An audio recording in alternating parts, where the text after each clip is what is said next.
Mesdames, Messieurs, bonsoir et merci de préférer la télévision nationale. Tout d'abord, cette initiative sur la transformation humaine, elle vise à aider à surmonter sa peur et les épreuves de la vie pour tracer sa voie. Une mission que s'est assignée Dame Tissou Touré qui vient de lancer à Conakry son initiative.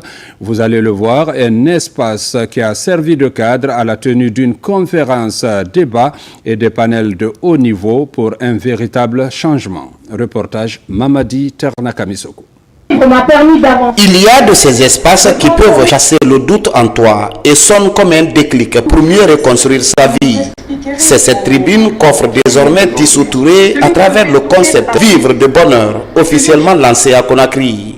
À travers des conférences débats, panels, team building et autres espaces d'expression publique, celle qui est passée par des épreuves aussi difficiles que glorieuses se porte en messager pour aider les gens à croire en eux. Cet outil va permettre, je l'espère, en tout cas c'est la mission que je me suis fixée, à accompagner le maximum de personnes. Donc c'est un outil de coaching, ce seront des conférences, donc la première à Conakry et dans plusieurs pays dans le monde, Inch'Allah. Il ne faut pas fuir ces épreuves, il ne faut pas fuir ces douleurs, il faut les accepter et il faut voir qu'est-ce qu'on en fait pour continuer d'avancer. Vivre de bonheur en se libérant de ses chaînes intérieures pour déployer son potentiel personnel et professionnel est tiré d'un livre déjà produit par Dame Tissou. Devant une brochette d'invités tirés sur le volet et décidés à se surpasser, des personnes au parcours inspirant se relaient. 3 heures d'horloge, de quoi épater l'assistance. Vivre de bonheur, bon et heure. Vivre à la bonne heure et vivre pour les bonnes raisons. Et c'est important parce que lorsqu'on ne se trouve pas, lorsqu'on n'est pas à l'aise dans ce qu'on fait, en fait, on a l'impression, non pas de vivre sa vie, mais de la remplir tout simplement. Donc avec tous ces outils de coaching, avec ces outils de conférences qu'elle organise, avec le livre qu'elle a écrit, c'est pour aider chacun à se retrouver. On était en train de parler de transformation organisationnelle, de transformation des collaborateurs, comment manager les collaborateurs. Il faut mettre l'humain au centre de tout, il ne faut pas toujours penser au travail. Conakry donne ainsi le ton du développement du concept Vivre de bonheur. Cet outil de coaching se présente comme un instrument de développement personnel et de transformation humaine. Parlons de cyberattaques. Les ONG, les associations de développement et autres fondations sont souvent victimes de ces menaces. Pour y faire face, SOS Village d'enfants en partenariat avec l'Agence nationale de sécurité des systèmes d'information renforce les capacités des responsables de ces ONG en technique de cybersécurité. Ceci pour mieux les permettre de se protéger. Reportage Mohamed De Camara. La cybercriminalité constitue une menace pour plusieurs entités sociales. Aujourd'hui, des ONG et autres fondations sont victimes des attaques. C'est dans cette optique SOS Village d'enfants, en partenariat avec l'Agence nationale de sécurité des systèmes d'information et la direction de la police judiciaire, renforce les capacités des responsables des ONG, associations de développement et les fondations à mieux comprendre les responsabilités en matière de cybersécurité. Les interventions claires, très détaillées et documentées aussi avec des arguments forts par les facilitateurs m'ont carrément édifié par rapport à la multiplicité des menaces auxquelles nous sommes tous exposés. Une joie, parce que sensibiliser les ONG et associations sur la cybersécurité, c'est encore nouveau en Guinée et c'est un exercice qui a besoin d'être renforcé et surtout vulgarisé. Les enjeux de la cybersécurité, la protection des données des employés et les bénéficiaires sont quelques thématiques enseignées au cours de cette rencontre. C'est une démarche noble qui permet à la Guinée, qui permet non seulement aux ONG évoluant dans l'humanitaire, dans le social de la République de Guinée, d'être sécurisées. Parce qu'il faut rappeler que les ONG à but non lucratif doivent avoir une maturité numérique très solide parce qu'ils gèrent des données de personnes. Les données que nous collectons, qu'elles concernent nos bénéficiaires Nos partenaires, nos équipes sont précieuses et hautement sensibles. Et en tant que dirigeants d'organisations non gouvernementales, nous avons la responsabilité d'instaurer une culture de la sécurité numérique. C'est la deuxième phase du projet dénommé Oronsi, qui est mise en œuvre à travers cette rencontre grâce à un soutien financier de NETOP.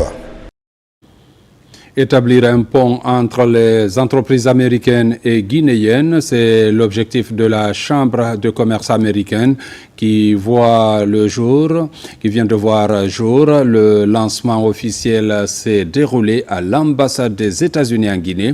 Ce partenariat est le début d'une nouvelle aventure pour les investisseurs avant d'œuvrer pour le développement de leur activité au bénéfice des deux pays, bien sûr. Reportage Moussa Bangoura.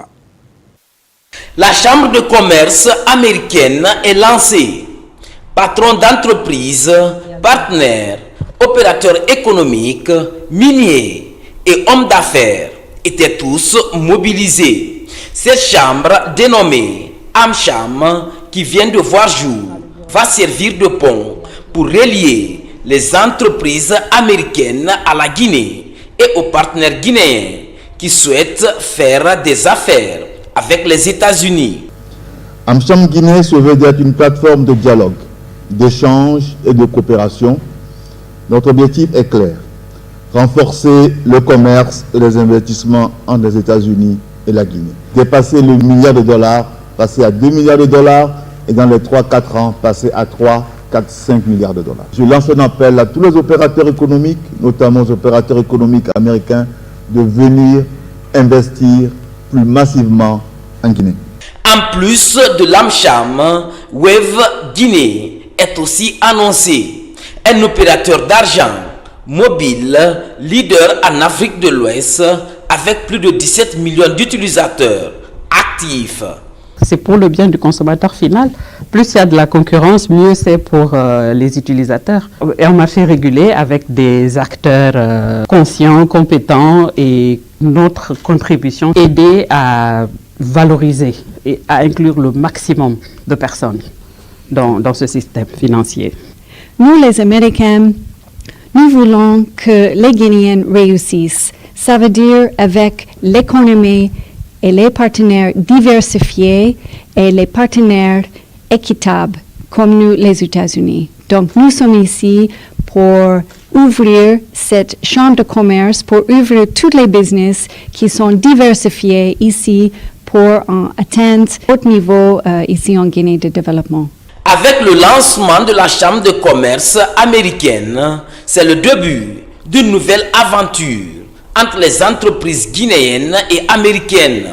Avec le programme Simandou, la Guinée est prête pour des investisseurs diversifiés pour le développement du pays.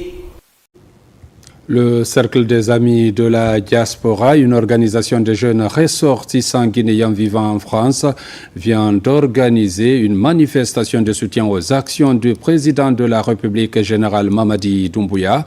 Leur motivation, les actions concrètes de développement posées par le chef de l'État depuis l'avènement du CNRD. Reportage Mohamed Souma, rendu par Amadou Touré. À cause des différentes actions de développement posées par le président de la République, général d'armée Mamadi Doumbouya, les initiatives de son soutien se multiplient au-delà des frontières guinéennes. Cette fois, c'est le mouvement Cercle des Amis de la Diaspora, une organisation de jeunes ressortissants guinéens vivant en France, qui a organisé ce soutien aux acquis du CNRD. Une action de reconnaissance et de magnificence au chef de l'État. Nous nous réunissons sous la bannière du Cercle des Amis de la Diaspora pour marquer notre soutien total et indéfectible au CNRD et à son président, le général Mamadi Doumbouya. Réalisation concrète et visible sur plusieurs aspects, à savoir le développement des infrastructures socio-économiques de base sur l'ensemble du territoire national en mettant un accent sur le projet Simandou 2040. Ce que nos parents nous disaient, c'est on voit la réalité du pays. Il est motivé, c'est un jeune président, il est en train de travailler, c'est visible. Il n'y a même pas de commentaires à faire par rapport à ça. Toutes les réalisations qu'il est en train de faire aujourd'hui, y compris Simandou 2040, c'est visible. Le peuple le soutient pour ça. L'initiative est soutenue par l'ambassade de la Guinée en France qui a exprimé toute sa gratitude et son adhésion à cette démarche de ces jeunes soucieux du développement et de la préservation de la paix en Guinée. La République de Guinée, le président Doumbouya et son gouvernement ont réussi à repositionner la Guinée sur la scène internationale.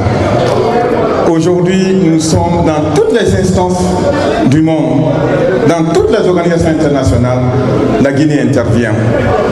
Sur le plan national, il y a beaucoup d'acquis. Avec cet autre mouvement de soutien aux actions du président de la République à l'Hexagone, la France devient ainsi le portail des initiatives d'accompagnement des actions du président de la République en Europe et de la diaspora guinéenne à travers le monde. Tenue aussi de la première réunion technique et de prise de contact des membres du comité de présélection du Grand Prix littéraire du président, le général Mamadi Doumbouya. Cette initiative consiste à renforcer le professionnalisme des littéraires tout en positionnant la Guinée sur la scène nationale et internationale. Le point avec Ali Badra Kondé. C'est la toute première réunion technique et de prise de contact des membres du comité de présélection du Grand Prix littéraire du chef de l'État, le général Mamadi Doumbouya. L'événement concerne des acteurs d'ouvrage et des maisons d'édition. Cette initiative du Centre de lecture publique et d'animation culturelle CELPAC fait la promotion des hommes littéraires du pays. Ce Grand Prix vise aussi à valoriser la diversité de la création littéraire, faire découvrir et promouvoir les écrivains. Tous les acteurs de la chaîne du livre ont toujours sollicité un événement qui récompense à part entière et qui fait la promotion des auteurs et des maisons d'édition. Et la direction générale du CELPAC a trouvé cette envie-là et a voulu matérialiser à travers ce Grand Prix que nous avons lancé le 4 avril dernier. Et aujourd'hui, pour lequel nous organisons la première réunion du comité de présélection. En matière de littérature africaine, la Guinée a une place très importante. C'est le pays de Camara Lai, c'est le pays de William Sassine, de Thierno Monenembo, de Djibril Tamsignan. Donc c'est important que nous ayons un prix littéraire aussi important que celui du président de la République qui va récompenser et le meilleur écrivain de l'année 2025. Lancé le 4 avril dernier, le Grand Prix du président général Mamadi Doumbouya consiste aussi à renforcer le professionnalisme des éditeurs tout en positionnant la Guinée sur la scène nationale et internationale. Le Grand Prix littéraire du président de la République est la volonté manifeste du président de la République qui est d'abord le grand protecteur des arts et des lettres, mais qui est aussi le responsable éclairé du patrimoine écrit de notre pays et qui veut donner un signal important à la littérature et aux hommes de lettres. Il a créé ce Grand Prix littéraire du président de la République pour dire que la Guinée retrouve ses lettres de noblesse dans le cadre de la littérature. La mission qui vous est confiée est à la fois noble et exigeante. Identifier, évaluer et proposer les candidats les plus méritants selon des critères transparents, équitables et rigoureux. Le prix en jeu pour cette compétition s'élève à 500 millions de francs guinéens et le premier lauréat bénéficiera d'une somme de 250 millions de francs guinéens et l'éditeur, quant à lui, recevra 40 millions de francs guinéens. Mesdames, Messieurs, ainsi prend fin cette édition. Merci de l'avoir suivi et bonne suite de programmes sur la télévision nationale.